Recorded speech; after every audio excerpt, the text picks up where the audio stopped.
Get the unmissable news stories of the day. This is the Beijing Hour. Examining the events that impact and shape China and the rest of the world. This is the Beijing Hour, 1 hour of news and information brought to you every weekday. Now here's your host. Shane Bigham with you on this Monday, July 27th, 2026. You're listening to the Beijing Hour, coming to you live from the Chinese capital. On today's program, Iran suspended its counterattacks after the U.S. halted strikes, ending 13 days of active fighting. China's 12th named storm of the season's weakened, but heavy rainfall remains in the forecast across central and southern regions. And China's visa-free entry rules are turning many destinations in the country into hotspots for global travelers. In business, China reports surging industrial profits through the first half of the year. In sports, Team China is showing strong at the BWF China Open in Changzhou. In culture and entertainment, China's National Acrobatic Troupe has premiered its latest original show in Beijing. Now the day's top stories. The Iranian military says it suspended its strikes after the U.S. halted its attacks on Iran. This follows nearly 2 weeks of attacks and counterstrikes between the two sides. But Iran's skeptical of the U.S. decision, saying it was more likely driven by tactical considerations. The Iranian Foreign Ministry says the U.S. has been exchanging messages with Iran through mediators. And this comes as Israeli Prime Minister Benjamin Netanyahu says he'll travel to New York City despite the city mayor's harsh criticism. He'll meet with President Donald Trump and discuss issues including Iran. Hussein Banai is an associate professor of international studies at Indiana University, Bloomington. He says tit-for-tat strikes between the U.S. and Iran are likely to continue based on past patterns. Since the latest ceasefire has broken down, one would expect that the United States would be a lot more prepared to continue a more prolonged military campaign against Iran, to bring the Iranians to the table. But also it is not surprising in a sense that strategic thinking from the very beginning of this conflict on the part of Washington has been severely short-sighted and basically at the whim of the president's wishes. And I think these are the kinds of unintended consequences of that approach of this conflict. From the very beginning, there's been a lot of hope invested at every stage when you see a kind of a diplomatic off-ramp being offered, the most important of which was the Islamabad talks. And we saw how that fell by the wayside. So one has to be skeptical if we just look at the pattern and think about what the next phase of this conflict is going to look like. And increasingly, it's going to look like, it seems, that there will be these sort of tit-for-tat attacks, and each side holding firm to its position that the strait ought to be under its control. I think I saw some political scientists have shown how after each visit by Benjamin Netanyahu to the White House, there's new intelligence and operational information provided to the White House that President Trump finds compelling enough to act on. And so I think we're going to see Netanyahu do more of the same of what he's done before. He'll probably perhaps have more fresh intelligence as to whereabouts of the supreme leader, or more information on Iran's nuclear program that might compel this White House to not only prolong military confrontation with Iran, but allow the Israelis a way back in as well. So that's a very serious possibility. That was Hussein Banai, an associate professor of international studies at Indiana University, Bloomington. The Iranian foreign minister says an attack on an Iranian commercial ship by Ukraine cannot go unanswered. Abbas Araghchi made the remarks in phone calls with EU Foreign Policy Chief Kaja Kallas and Russian Foreign Minister Sergei Lavrov. Iranian media said the attack in the early hours of Friday in the Caspian Sea killed a sailor and injured 3 others. It led to the explosion of the vessel, which Iran said was carrying steel from Russia to Iran. Ukrainian President Volodymyr Zelensky said Saturday it hit a Russian warship and vessels used for transporting Iran-linked military cargo. Russia and Ukraine have continued to trade strikes on each other's critical infrastructure. The Russian Defense Ministry said it's controlled the settlements of Shevchenko and Donetsk and struck Ukrainian targets, including drone workshops and energy and transportation facilities. Russian air defense units intercepted 8 aviation-guided bombs and over 1,000 drones. The Ukrainian military says it attacked Russian oil and gas structures and a drone ground relay station in Crimea. Its emergency services said 2 people, including a 9-year-old child, were killed when a Russian drone hit a supermarket in Chernihiv. A senior Red Cross official has visited war-damaged southern Lebanon, witnessing severe destruction and the determination of returning residents.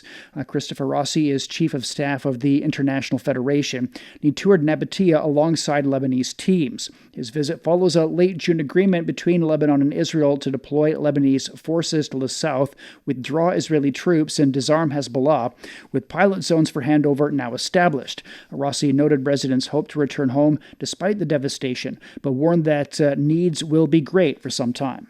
I was able to see also the level of destruction. I think, if I had been, touring around, I could have seen even more. And I think in the coming days, there'll be more and more access to Zaltad and to greater parts of it. But I also saw a sense of hope, right? And I've heard a lot about people saying, but it's that hope to be able to know that you can go home. And some people said, we don't care what it looks like there. We want to be home and we want to stay there. And so I think as long as making sure that they have, that we're able to provide that access, that we can provide the support, and that we can make sure that we provide that support to them. Rossi emphasized that around 300,000 children require psychological support, while immediate priorities include shelter and protection for families. He stressed that recovery requires long-term commitment and sustained funding. Israel says at least 70,000 people died during its 2-year bombardment of Gaza, which has destroyed the Palestinian enclave. Palestinian civil defense teams have launched a major operation to recover the remains of hundreds of people still believed to be underneath the rubble. Nadra Al-Tibi has more. Sabra is one of Gaza City's hardest hit neighborhoods. Dozens of homes were reduced to rubble in Israeli airstrikes, burying many residents beneath the debris. The Abu Sharia family was among the worst affected, losing more than 200 relatives. Many remain trapped beneath the rubble. Ibrahim Abu Sharia lost his children, his brothers, and many members of his extended family. All the families here carry the same wound. Life was already difficult, and now it has become even harder. For nearly 3 years, we have come here every day remembering them. These recovery operations have renewed our pain. Even when remains are recovered, we cannot tell whose bones they are. Civil defense crews face a daunting task amid massive destruction, with a severe shortage of heavy machinery and specialized equipment. Every building here has victims beneath the rubble. This work requires heavy equipment, but unfortunately, it is not available in Gaza. Right now, we are working with this single excavator to recover the victims and remove the debris. The International Committee of the Red Cross is supporting the operation with fuel and equipment. Palestinian human rights groups estimate that more than 10,000 people remain missing beneath Gaza's rubble. We are supporting the civil defense in Gaza to continue their excavation operations to recover deceased Palestinians beneath the rubble. Thousands of families in Gaza have been in agony and uncertainty for the past 2.5 years, waiting to be able to recover their loved ones, to mourn them and bury them. According to the United Nations, more than 90% of Gaza's housing has been damaged or destroyed, while the Palestinian death toll has risen above 73,000. This was once a thriving residential neighborhood. More than 2 years on, it has become a recovery site where each layer of rubble cleared could bring another family one step closer to finding a missing loved one. That was Nadra Al-Tibi reporting. Coming up, heavy rains in the forecast for central and southern China. Discover the realities and responses to our changing climate with Climate Watch. Uncover critical issues such as the Masai Mara's disrupted wildebeest migration and the drop in the Panama Canal's water levels. Delve into solutions for a sustainable future. Tune in to Climate Watch on your favorite podcast platform. Become more eco-conscious and take action to protect our planet. China's 12th named storm of the year's weakened into a tropical depression, but heavy rain still in the forecast for several provinces in the country's central and southern parts. A Typhoon Newell made landfall in Guangdong on Sunday. Authorities have lowered the emergency response level and begun a phased rollback of restrictions on schools, work, production, transport, and business operations. But heavy rainfall may persist in the coming days, as the storm's residual circulation combines with the seasonal monsoon to keep conditions unsettled across the region. Rescue efforts continue in Gansu Province after a flash flood hit Huichuan caused by sudden heavy rain. Over 300 firefighters and rescue dogs deployed to the town, evacuating around 250 campers. Wu Minghua is head of Dingxi Municipal Fire and Rescue Detachment, and he says search efforts focused on drone-located vehicles and debris sites for possible survivors. We conducted the fourth round of search and rescue. 3 drones have located the sites where vehicles were scattered. We searched for people around the vehicles and around items left behind on the water surface. The floods left 10 people dead. 23 injured were hospitalized, and several critical cases have been transported to hospitals in Lanzhou. Rescuers paused during recurring downpours but resumed immediately after. Witnesses described muddy water and rocks rushing down, injuring some before they could flee. Medical teams remain on site with provincial experts assisting. Central authorities have dispatched a work team to guide local relief efforts. Authorities have also activated a flood prevention emergency response for the northwestern province. A raging wildfire in southwest France has forced the evacuation of 220,000 people in a single region as flames creep ever closer to the wine city of Bordeaux. Evacuees are now packed into emergency shelters with no timeline for return until the blaze is brought under control. Sarah Coates has more. This fire is getting incredibly close to Bordeaux. It's only 15 or so kilometres away from the edge of the city. It is fast moving. It is catastrophic. We do now have some fire vehicles going past us here now. There is a fire just up behind us. And as I said, it is moving pretty quickly. The wind has really picked up here.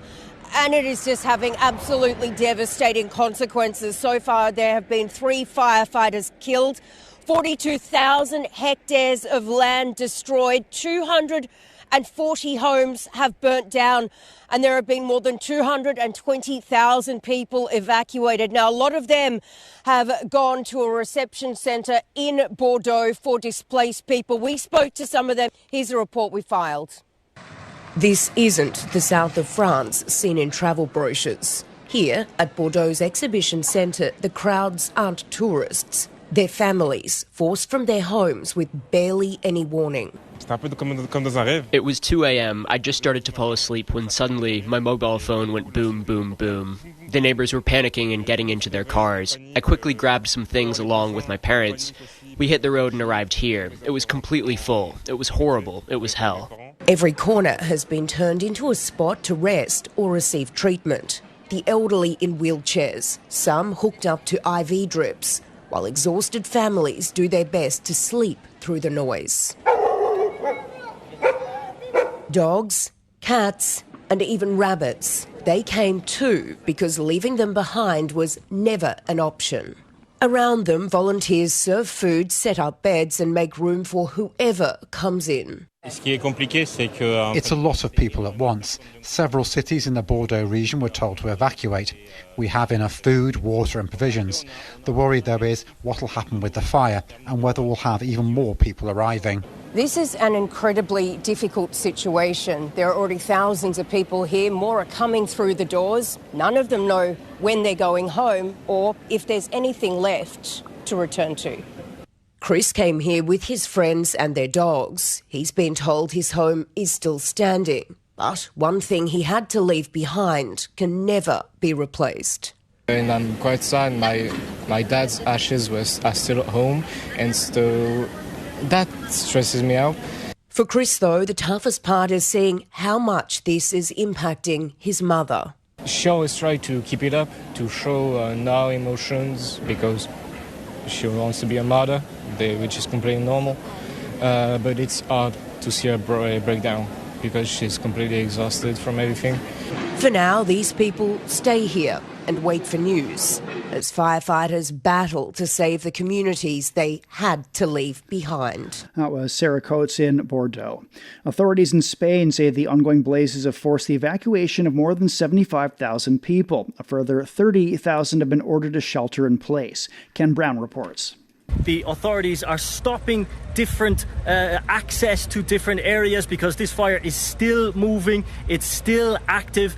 They are saying that certain fronts of the fire are more under control, but it is burning a little bit closer to the center of the city, to Madrid. I've heard some descriptions of this fire. They're calling it a monster fire. They're calling it a mega fire with superpowers. That was the headline in one of the Spanish newspapers today. I've just been speaking to people here who are extremely nervous, extremely upset because this is a rural area and there are some farmers here next to me who tell me that they have their sheep just down the road here. They can't get there to give them any food, to get them water, to see if they're okay. There's going to be a huge loss of livelihood from this fire, not only just kind of rural mountain areas, but also areas closer to settlements, to populations. We've seen viral videos of entire housing estates going up on fire.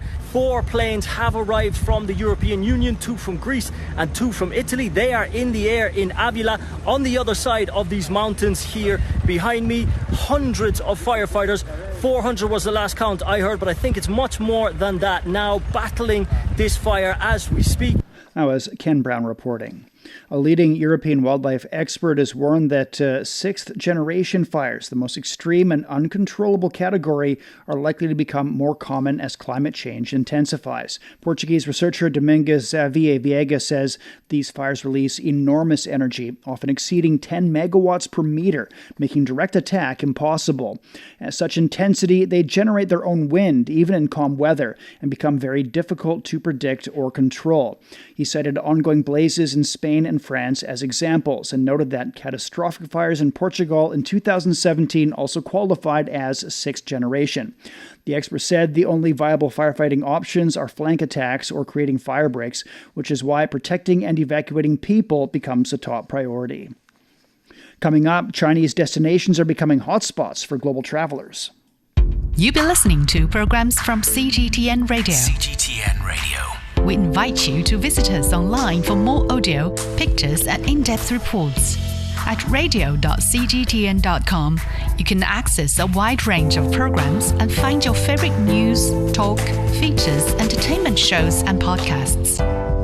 Hear the difference with CGTN Radio. As summer travel peaks, many parts of China are becoming hotspots for global tourists. One of them is Kashi in Xinjiang, which enjoys a pleasant climate and rich Silk Road culture. Visitors are flocking to the historic Kashi Old City to explore winding alleys, bustling bazaars, craft workshops, and folk dance performances. This is my first time here in the Old City, and I already love it. And all the fresh fruits, they're just incredibly sweet. And now I can't wait to taste them all for myself. With this perfect summer weather, it's the ideal escape from the heat. Gansu Province in the northeast is also welcoming more trips from across the China-Russia border. Many visiting Russian tourists are exploring scenic canyons and forests, music festivals, culture performances, trade markets, or even traditional Chinese medicine. I came to Heihe for a vacation. I'm from Yakutsk. There are so many trees here, and you can walk all the way down to the riverside. The weather is comfortable, and there are lots of affordable attractions. We really love the natural scenery here. It reminds us a lot of Yakutia. I really like the weather here. Even a little rain doesn't affect our good mood at all. Everything feels so relaxing. We came here for a vacation, to enjoy some beer, have some barbecue, and simply unwind. Traditional Chinese medicine has a long history. Every time I come to Fuyuan, I make sure to experience it. The doctors here are very friendly, and the whole treatment is very comfortable. Next time, I'll definitely bring my family to experience traditional Chinese medicine in China. It's wonderful. China's 30-day visa-free access for Russian citizens has helped to increase the number of Russian visitors. For millions of Chinese students, school textbooks were once something to memorize before exams. This summer, many are opening them once again, not to prepare for a test, but to decide where to travel. As literary landmarks draw growing crowds during the summer travel boom, a new trend is bringing China's classrooms back to life. Zheng Tao reports. Years after graduating from school, Yu Yifei found himself in eastern China, standing in front of the Drunken Old Pavilion in Anhui Province. Visitors who can recite the famous essay written by Song Dynasty scholar Ouyang Xiu receive free admission. Yu thought he still remembered it. He didn't. Instead of trying to memorize the text again, the 22-year-old became curious about something else.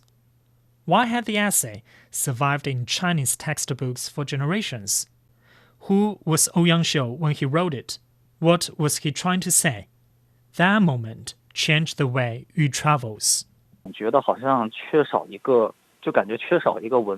I felt something was missing from my trips. I had visited beautiful places, but I was missing the cultural thread behind them. School textbooks became that thread. Yu and his girlfriend now run a social media account dedicated to retracing the places they first encountered in Chinese language textbooks. Each journey begins long before they leave home. Preparing a single video often means rereading classical essays, studying historical records, and piecing together the lives of the writers whose works generations of Chinese students have memorized. Sometimes the research takes longer than the trip itself. Filming can be just as demanding. While producing a video about a masterpiece of the Song Dynasty poet Xin Qiji, the couple spent nearly 12 hours waiting for crowds to clear at Beigu Pavilion in Gansu Province, capturing only a few hours of usable footage. For Yu, the biggest discovery isn't found at the destination. It's found in the reading. When you revisit these texts as an adult, you see them differently. Many of these classics were written after their authors experienced setbacks, disappointment, and hope. Once you've gone through some of those experiences yourself, you begin to understand what they were really writing about. Yu's experience is increasingly shared by others. As China's summer travel season reaches its peak, destinations linked to classroom literature are attracting a growing number of visitors. Travel platforms say searches this month for study tools, textbook check-ins, and similar products have nearly tripled from June, while inquiries about literature-themed travel routes have risen by more than 130% compared with a year ago. For many families, the attraction goes beyond sightseeing. Primary school Chinese teacher Xin Siqi says literature often feels abstract inside the classroom, but seeing those places in real life changes the experience completely. When children stand where a story happened, the text becomes much easier to understand. They begin connecting the words with real landscapes instead of simply memorizing them. That is exactly what Beijing mother Lan Mingxuan hoped for when she took her daughter to Baotu Spring in Jinan this summer. Instead of carrying only snacks and water, her daughter also packed her Chinese textbook. Walking through the famous spring, she began matching the bubbling water with descriptions she had learned in class. When my daughter realized the scenery in her textbook was real, Chinese stopped feeling like another school subject. She couldn't stop pointing at the water and repeating the lines she learned in class. Back in Shandong, Yu is already planning his next trip. None other essay, none other writer, none other place that once existed only between the pages of a textbook. For the Beijing Hour, this is Zheng Tao. A wine region in southern Hungary is drawing more Chinese visitors beyond Budapest. Officials expect over 200,000 Chinese travelers this year. Pablo Gutierrez has more. In southern Hungary's Vilni wine region, vineyards roll across the hills, cellar doors stay open into the evening, and life moves at a different pace. It is one of Hungary's best-known wine regions, and it's becoming part of a bigger shift in how Chinese travelers are experiencing the country. We are lucky that we are living here, and so we have so good microclimate for big red wines. And the people like big red wines. For more than 3 decades, Solgere and his family have been making wine in Vilni. He has seen this once quiet village grow into one of Hungary's top wine destinations. Hungary's wine regions are becoming a part of this push to bringing new tourists. Here in Vilni, Chinese visitors can explore vineyards like this one, get a taste of local food, and also a feel of small town life. It's a real change from how Chinese tourists used to travel in Hungary. Before, many would stay in Budapest for 2 or 3 days. Now more are looking into going deeper into the country to experience the culture and see something beyond the capital. This year, tourism officials expect more than 200,000 Chinese visitors in Hungary after more than 180,000 traveled to the country in 2024. They say direct flights along with Chinese travel platforms like WeChat Pay and Trip.com are making travel easier. And while Budapest remains the first stop for many, places like Pécs and Hungary's thermal spa towns are proving more attractive as more Chinese travelers look beyond the capital in search of culture, countryside, and wellness tourism. We don't have a river, we don't need to build bridges, but still we do have an airport. So we are building air bridges, connectivity better. Officials here say the biggest draw is what visitors find once they arrive. Historic streets, international art, traditional Hungarian cuisine, and nearby thermal spa towns, a different side of Hungary that many international travelers are only beginning to discover. Well, we expect at least few percent growth in this year, especially in the international visitors. The younger generation of Chinese travelers is different from before.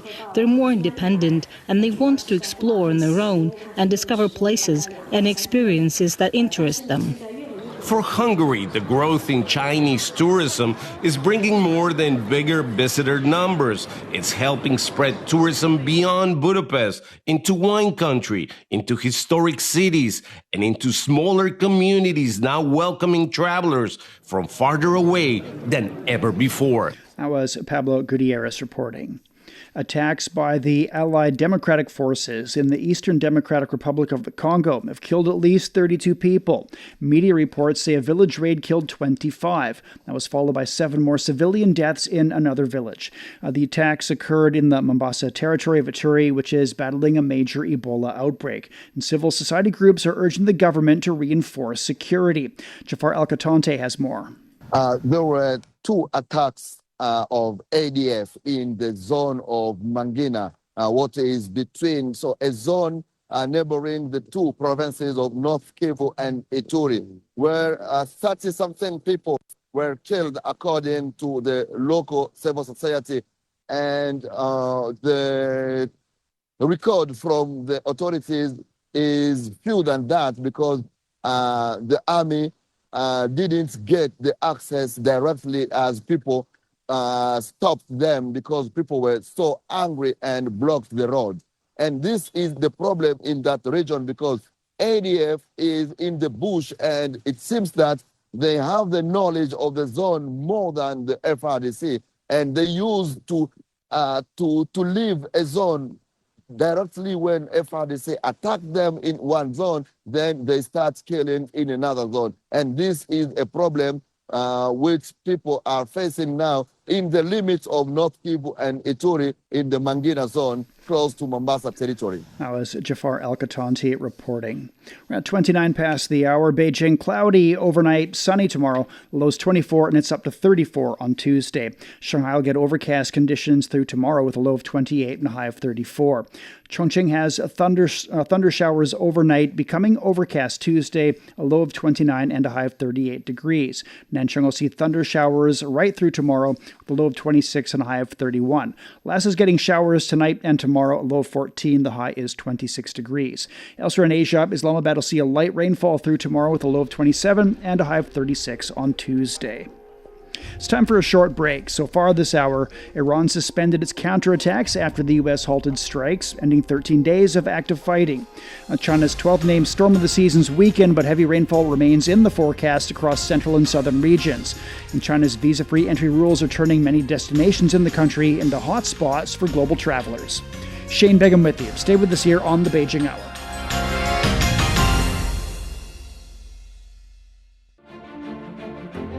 The transition to a greener future is no longer a distant goal. It's happening now. In power plants, factories, farms, and cities across China.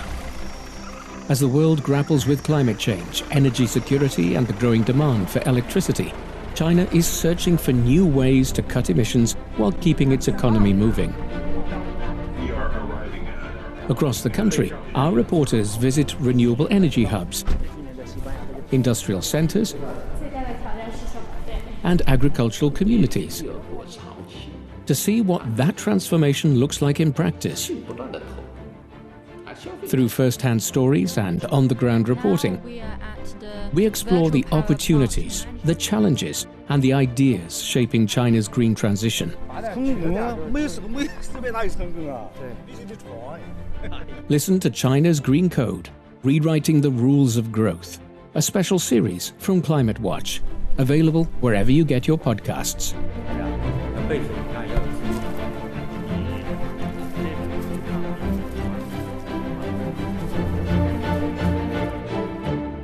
Examining the events that impact and shape China and the rest of the world. This is the Beijing Hour, 1 hour of news and information brought to you every weekday. Now here's your host, Shane Bigham, with you on this Monday. Still to come.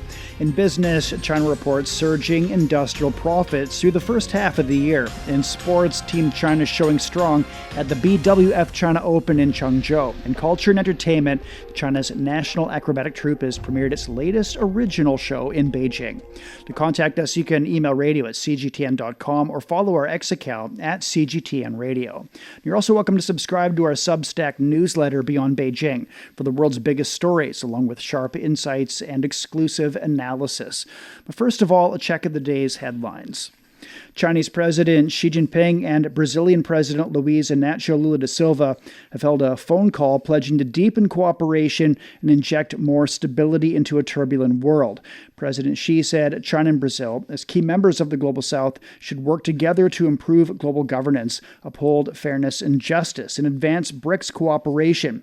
Lula said Brazil-China relations have made positive progress, with trade reaching a new high and cooperation expanding across various fields.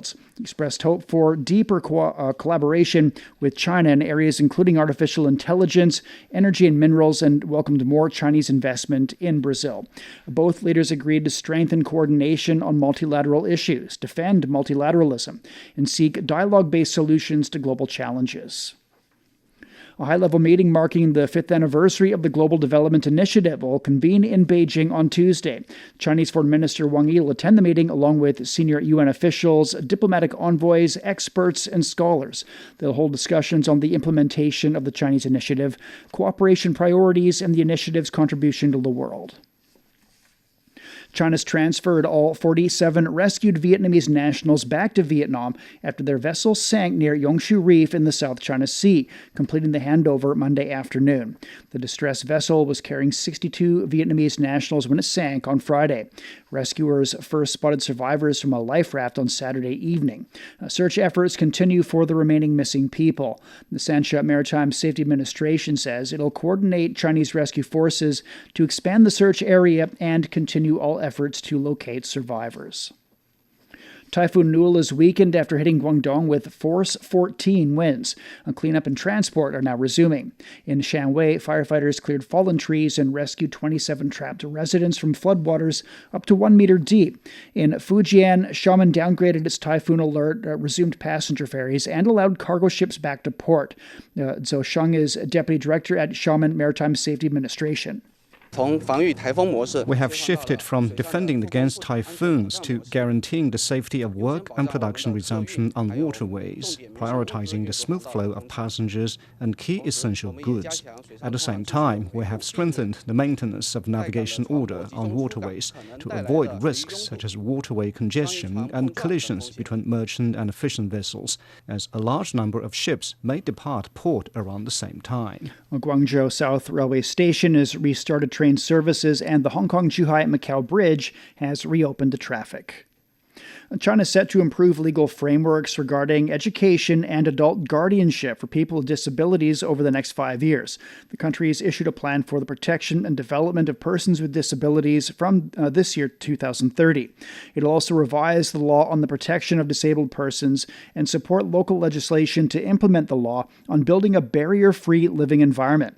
China's established a legal framework to protect the rights and interests of people with disabilities, comprising more than 110 laws, over 70 administrative regulations, and more than 90 local regulations. China's central government has dispatched its 12th group of professionals to Xinjiang on a 3-year mission to help support the western region. The team includes more than 800 members from over 130 central units. They join over 7,400 others already sent by supportive provinces and municipalities. Since 1997, more than 30,000 cadres have served in Xinjiang under the program. Officials say the new group is well qualified and well matched to the region's current development needs. A week-long training program is underway in Urumqi to help them settle in and get up to speed. You're listening to the Beijing Hour. Coming up in business, China reports surging industrial profits through the first half of the year.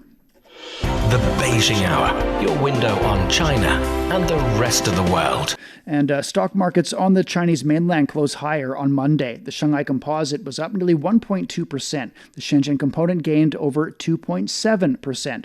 Glass fiber and component shares led the gainers. In Hong Kong, the Hang Seng Index rose over 1%. Japan's Nikkei increased almost 0.5%. China's industrial profit surged to 18.7% on a yearly basis to nearly 4 trillion yuan in the first half of the year. That's around $591 billion US. In June alone, profits rose more than 15%. Total revenue climbed 6.5% to nearly 70 trillion yuan, while the profit margin widened by nearly 0.6 points to 5.7%. State-controlled enterprises saw an 18% profit gain, while joint stock firms jumped around 25%. Non-ferrous metal smelting led the surge, soaring roughly 100%, followed by electronics manufacturing at around 97%. The National Bureau of Statistics says the electronics industry's high profit jump was due to strong computing power demand. Profits in computer system manufacturing soared over 689%, while computer peripheral equipment manufacturing jumped around 306%, fueled by demand for servers and high-performance workstations. Meantime, recycled rubber manufacturing and aluminum smelting both rose more than 100%, while optical fiber manufacturing surged over 410%. And for more on the industrial profits, Michael Wang spoke with Liu Zhiqi, a senior research fellow with Renmin University of China. Industrial profits remaining robust, rising 18.7% in the first half of this year. If we break it down by sectors, high-tech sectors such as chips, computing equipment, electronics, continuing to post particularly strong profit growth. What does this tell us about the changing structure of China's industrial economy? We can see that the changing structure of China's industrial economy has been greatly improved in the past time. As we know that in order to deal with the uncertainties and the challenges from outside the market, so China's industrial economy has really made greatly that forward and steps for the structural constructions in the way that from the export driven and plus this in domestic consumption driven, the both two circulations with, as we always say, the dual circulation has well combined together. This made a great progress in the industrialization of China. So the structure has been well improved that made the high profit capabilities and opportunities. So this structure reform has been really taken great role in the time that we have already met to deal with the uncertainties and challenges, and the productivity and also the profitability has been both that greatly increased and improved. Right, so Mr. Liu, industrial companies seeing their profitability improve, not just the absolute value of profits, because we see the cost per 100 yuan of revenue declining and operating profit margins rising. So that just simply means that the cost of earning 100 yuan has been lowered in the first half of the year. How are you seeing Chinese industrial firms improving efficiency and also strengthening their competitiveness? Yes, that's true, as you mentioned, because as we know, the Chinese companies and economic equities has always focusing on the most important thing in the economic development. The first is the cost efficiency, that the cost and efficiency ratio has been well managed. As before that, many countries, many companies have bigger competitions because of the cost increase, the labor power, materials, and the cost of per hour for the wages of the laborers. But Chinese companies have been well that managed and improved their efficiency and the cost ratio that make a highly that efficiency with less cost, especially when China and all other companies that are made in that the uncertainty and the price turbulences caused by the energy market in the world. But China has been well managed, especially in the efficient and the cost ratio. These two factors have been well managed and monitored. That was Senior Research Fellow Liu Zhiqin talking about China's latest industrial development. The share price of Chinese chipmaker Chengxin Memory Technology surged more than 465% to 49 yuan per share, or around $7.20 US on Monday on its debut on Shanghai's Star Market. The IPO is reportedly Asia's largest so far this year and the biggest Chinese A-share semiconductor offering ever. The total market capitalization of the chipmaker exceeded 3.3 trillion yuan on the opening, surpassing that of the Industrial and Commercial Bank of China to become the largest company by market value on the A-share market. As of the end of Monday morning's trading session, the company's market capitalization had surpassed 3.6 trillion yuan, surpassing that of US-based Intel.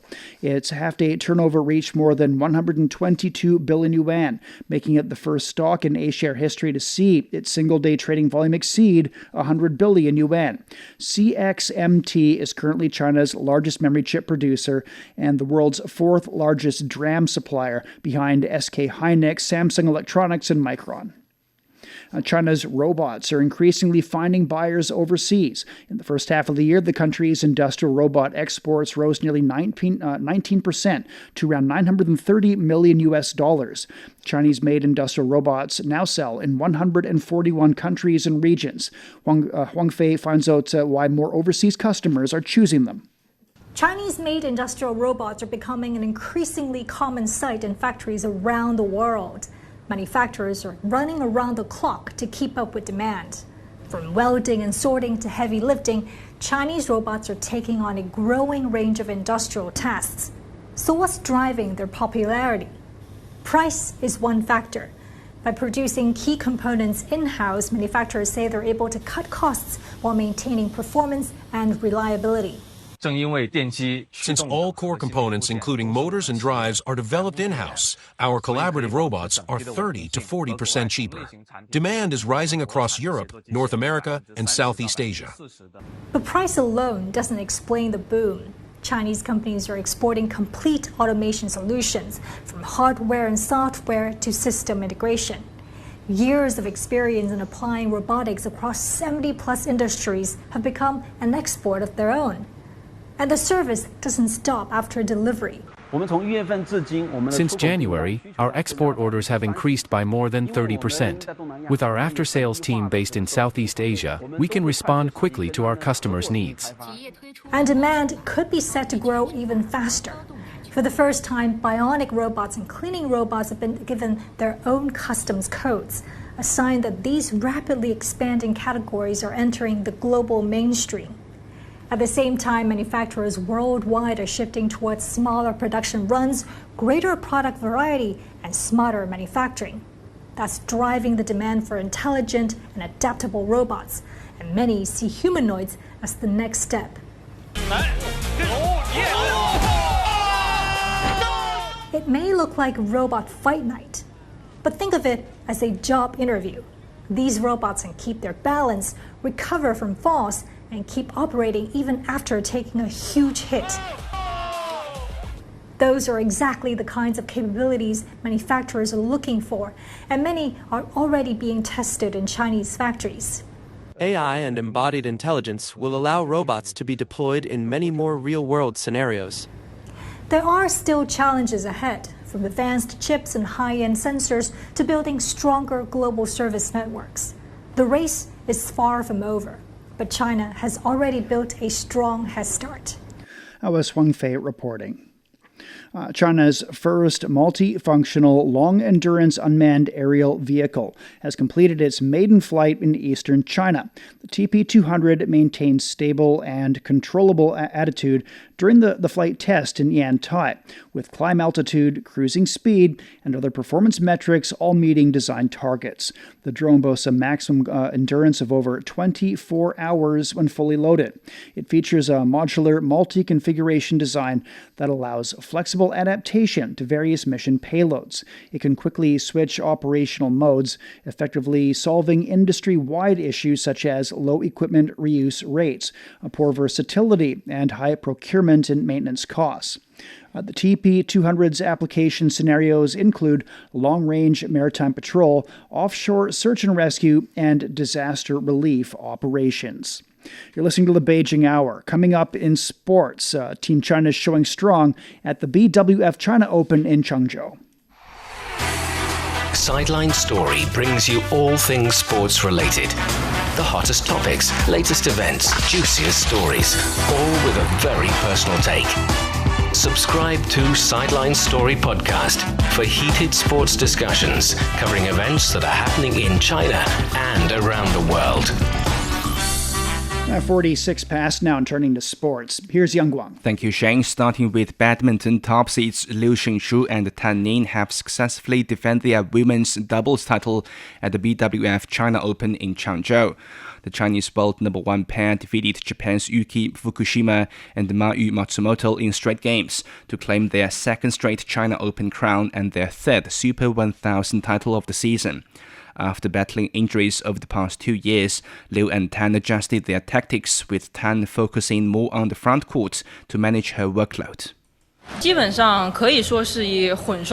We basically played this match like a mixed doubles pair. Everyone knows I've been dealing with injuries, so I tried my best to deliver solid performances within my physical limits. I tried to avoid wide-range movements to prevent drastic swings in my form, which is my top priority. Liu Xingxu said teamwork and mutual support were key to their victory. There were more extensive rallies near the end of both games, and that often led to more unforced errors, but my partner always stepped in to steady our team. Doubles matches need both players to share responsibilities and support each other. We complement each other well. In the mixed doubles final, Guo Xinhua and Chen Fanhui stunned the defending champions Feng Yanzhe and Huang Dongping to win their first China Open title after a 3-game battle. Meanwhile, Japan's Akane Yamaguchi defeated former Olympic champion Chen Yufei in straight games to take the women's singles crown. In football, Chinese Super League leaders Chengdu Rongcheng staged a dramatic late comeback to earn a 2-2 draw against Beijing Guoan on Sunday, keeping their strong advantage at the top of the table with 10 rounds remaining. Beijing Guoan looked set for victory after Zhang Yuning scored twice early in the second half, but Chengdu responded with 2 late goals, including a stoppage time header from Egor Sorenkin to secure a valuable point. The result leaves Chengdu 15 points clear of second-placed Chongqing Tang Lianglong as they move closer to their first CSL title. In another key matchup, Shanghai Port defeated Shanghai Xinhua 2-0 with Leonardo and Lin Xiang scoring to seal the victory. Elsewhere, Wuhan Three Towns, Qingdao West Coast and the Tianjin Jinmen Tigers all recorded wins, while Zhejiang FC, Henan FC and Yunnan Yukun also picked up 3 points in Sunday's CSL action. In cycling, Tadej Pogačar has secured a record-equaling 5th Tour de France title after safely completing the final stage of cycling's most prestigious race in Paris. The 27-year-old Slovenian finished the 3,197-kilometer event with an overall time of 73 hours, 56 minutes and 26 seconds, more than 6 minutes ahead of Belgium's Remco Evenepoel, while Pogačar's teammate Isaac Del Toro came third overall. Pogačar, who also won 5 stages during this year's race, joined an elite group of riders with 5 Tour de France victories, including Eddy Merckx, Miguel Indurain, Jaak Anquetil and Bernard Hinault. After the race, Pogačar said he was focusing on enjoying the achievements rather than thinking about his place in cycling history. Yeah, right now I just want to enjoy the moment of winning the Tour. If it's 5th or the 1st, doesn't matter. It's unbelievable to wear the yellow jersey and cross the line in Paris winning it. So I will just enjoy the moment, not thinking about any history, about any clubbing or whatever. Denmark's Mats Pedersen claimed the green jersey as the race's leading sprinter. Ecuador's Richard Carapaz won the polka dot jersey as the best climber, and Del Toro took the white jersey for the best young rider. Lando Norris ended an 8-month wait for a Formula One victory by winning the Hungarian Grand Prix on Sunday. The result gave McLaren another strong result ahead of the mid-season break. The British driver secured his first win of the season after taking advantage of changing race circumstances and showing strong pace throughout the event. Teammate Oscar Piastri had been challenging for victory but was forced to retire due to a gearbox problem, allowing Norris to take the top spot on the podium. Red Bull's Max Verstappen finished second, while Mercedes rookie Kimi Antonelli completed the podium in third. Ferrari's Lewis Hamilton came home fifth after receiving a penalty. Norris said he was confident he could fight for the win even before Piastri's setback, praising McLaren's pace during the race. I knew if I had one opportunity to have some clean air, to extend, to undercut, I could win the race today, even without the misfortune that he had today. So shame for the team from that side of things, but I was still convinced I could win, and the pace was just incredible. As soon as I had some clean air, as soon as I had an opportunity to show what the car can do, we were fastest by a mile. So very happy, of course, to get the win. I know I was a little bit lucky with some things today, but I was convinced I could still win, and very happy that we did. The Hungarian Grand Prix was the final race before Formula One summer break. The championship will resume with the Dutch Grand Prix on August 23rd.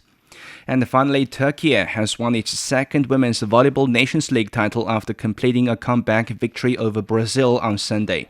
Turkey rallied from a one-set down to beat Brazil 3-1 in the final, with Melissa Teres Vargas delivering a standout performance. The star player scored a match-high 33 points and was named the tournament's most valuable player. The victory marks Turkey's second VNL championship, adding another major international title to its recent success in women's volleyball. In the third-place match, Italy defeated host China 3-1 to claim the bronze medal. Thank you very much. That's Yang Guang with sports. You're listening to the Beijing Hour. Coming up in culture and entertainment, China's national acrobatic troupe has premiered its latest original show in Beijing.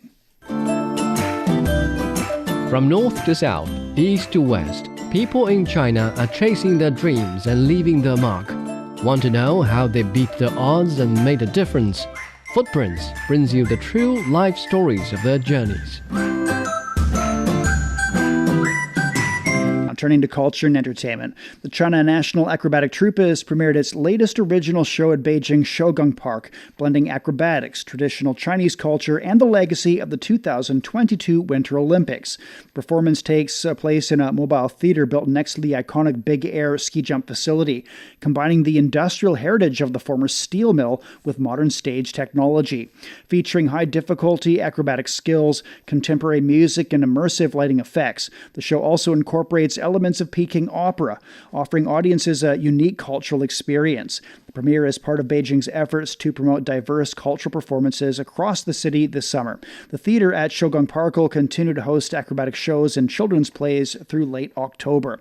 Officials say the park has seen a surge in visitors, with attendance increasing by more than 40% in the first half of the year. More performances and theatrical productions will hit the stage in the future. In Beijing, the 1,000-year-old Grand Canal in Tengzhou District is meeting the summer travel frenzy, infusing the city's cultural activities with a different vibe. Zhang Shuang has more. When the voices of the Seychelles choir first drifted across the surface of the 1,000-year-old canal, a resonance spanning mountains and seas quietly came to life. The kind of mix is music is universal, and it doesn't matter which language you are singing. Different choirs from different region from China or from another country. It shows you the culture and the diversity in the culture itself in China and all over the world. It's something just beautiful. Julian said this was his 7th time performing in China, but his first time doing so on water in front of such a large audience. As he and his companions showed reporters the beautiful landscapes of Seychelles, they were already buzzing with excitement for the evening performance.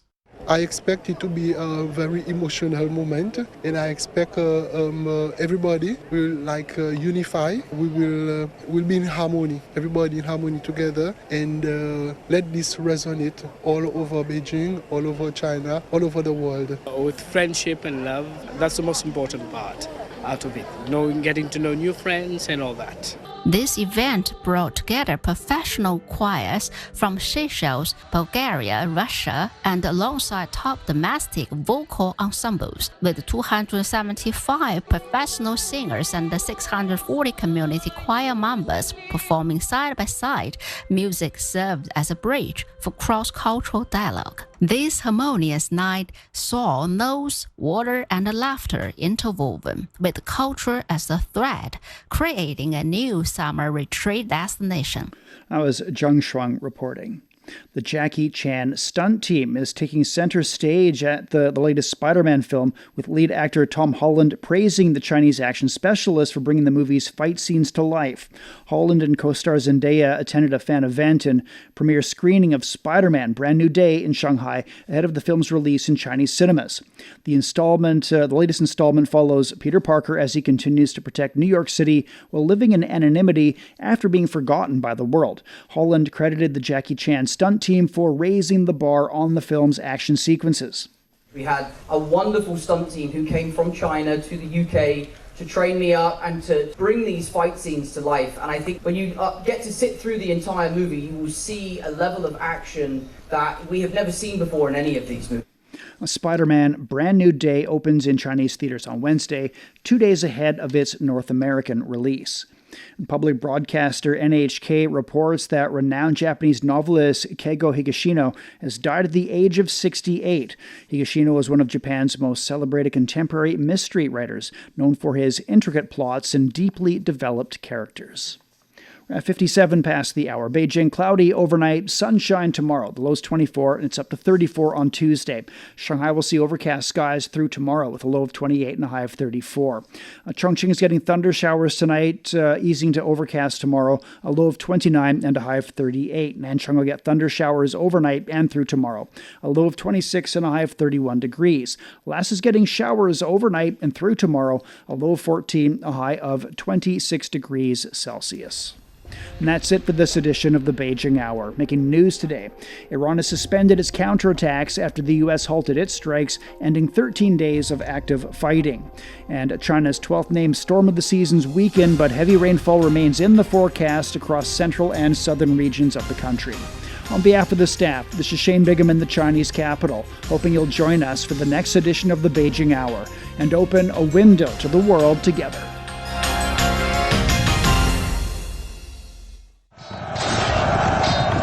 The best military commander is not he who fights 100 battles and wins every one of them. The best military strategy does not lead to the desiccation of the enemy's capital city. Decoding the Art of War will help you understand why there's no art in war and how Sun Tzu stayed undefeatable using the science of war, with fun stories and insightful breakdown of famous battles. Find Decoding the Art of War wherever you listen. A poem for the Tibetan antelope, the gentle spirit of the Qinghai Seazon Plateau, spoken by voices from across the world. Every spring, female antelopes migrate hundreds of miles to Zhuonai Lake to give birth, as we build gentle passages for their journey. Hello, little Tibetan antelope. Eyes opening to the light for the very first time. To see a world in a grain of sand, and a heaven in a wild flower. So much wonder calls for so much courage. But have no fear. The way home is right there, waiting for you. From the snows of Kunlun to the winds of Tangula, the wilderness will teach me to be strong. But the call of life itself never ceases. A train runs toward the horizon. A road stretches through the wilderness. The bridge that soars through the clouds is no barrier across the land, but a gateway to where I truly belong. Tibetan antelope's hoofprints loosen the soil, letting snow melt sink into the earth. Human presence passes through, but we've never walked this land alone.